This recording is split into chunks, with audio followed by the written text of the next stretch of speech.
सबसे पहले आप सबको मेरी प्यार भरी नमस्कार। ओशो जी कहते हैं कि जो ज़ेन मास्टर होते थे वो एक बहुत ही अजीब सी टेक्निक दिया करते थे अपने डिसाइपल्स को स्पिरिचुअल पाथ में आगे बढ़ने के लिए। और वो टेक्निक क्या थी? वो अपने डिसाइपल्स को कहते थे कि जाओ एक हाथ की ताली की आवाज़ को ढूंढ कर लेकर आओ, एक हाथ की ताली की आवाज़ को सुनो और फिर बताओ वो आवाज़ कैसी है। तो ये तो बहुत ही अजीब सी बात हो गई, क्योंकि हमेशा ताली दो हाथ से बजती है, कभी भी एक हाथ के ताली नहीं बजती, ना ही कभी एक हाथ से किसी तरह की आवाज़ आ सकती है।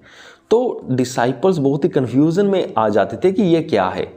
तो ये बहुत ही एक अब्जर्ड सी बात लगती है कि सपोज करो कि अगर हम ही किसी मास्टर के पास जाते हैं, वो अगर हमें कहते हैं कि एक हाथ की ताली की आवाज़ को ढूंढ कर लेकर आओ, तो हम कहेगा कि हम सोचेंगे ये मास्टर तो पागल है भी, ये क्या चीज़ें हो रही हैं, ऐसी तो कोई आवाज़ हो ही नहीं सकती। तो यही चीज़ मास्टर्स वो करते थे। तो अब हम इस बात पे आते हैं कि वो ऐसा क्यों, ऐसी टेक्निक देते ही क्यों थे, ऐसी टेक्निक देने का ही मतलब क्या था? तो बात ये थी, ज़ेन मास्टर्स को भी पता था कि एक हाथ की ताली की आवाज़ होती ही नहीं, ना ही एक हाथ कोई आवाज़ कर सकता है। ये उनको क्लियरली पता था कि ये एक एब्सर्ड है, ये फजूल चीज़ है। पर फिर भी वो अपने डिसाइपल्स को ये टेक्निक देते थे, क्योंकि इसके पीछे एक बहुत गहरा मकसद था। वो मकसद ये था कि जब वो उनके डिसाइपल्स इसके ऊपर ध्यान देंगे, क्योंकि वो अपने मास्टर्स की बहुत रिस्पेक्ट करते थे, क्योंकि वो ऐसा सोचते थे कि अगर मास्टर ने कहा है तो कोई ना कोई बात तो ज़रूर होगी।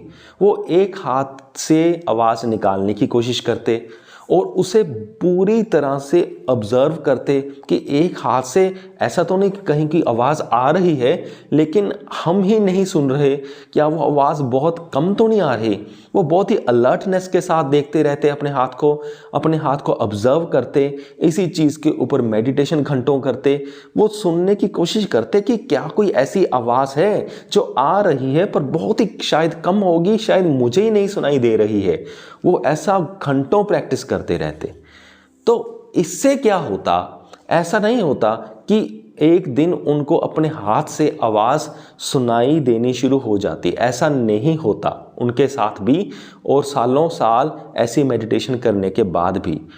पर इससे होता क्या है, जो मेरा अनुभव है, ये ऐसा क्यों कहा गया होगा, वो इसीलिए कि उनकी अवेयरनेस बढ़ जाए, उनकी अलर्टनेस बढ़ जाए। जैसे वो एक हाथ से आवाज़ सुनने की कोशिश करते होंगे तो वो बहुत ही 100% दे रहे होंगे कि आवाज़ कहाँ से आती है। उनका ध्यान पूरा एकाग्र हो जाता होगा अपने ही अंदर, अपने हाथ के ऊपर या अपने ही आसपास कि क्या यहाँ पर कोई आवाज़ है। तो यानी कि ये टेक्निक डायरेक्टली अफेक्ट कर रही है उनकी अलर्टनेस के लेवल को हाई करने की। तो जैसे जैसे उनके वो सालों ये प्रैक्टिस करते तो उनकी अलर्टनेस का, डिसाइपल्स की अवेयरनेस का लेवल हाई होता जाता और एक दिन ऐसा भी आ जाता जब उनकी अवेयरनेस 100% हो जाती और उनको एनलाइटनमेंट मिल जाती और उन्हें एहसास हो जाता भी, हाँ यही एनलाइटनमेंट है, यही मोक्ष है। तो वो बहुत ही हायर लेवल ऑफ कॉन्शियसनेस पर पहुंच जाते।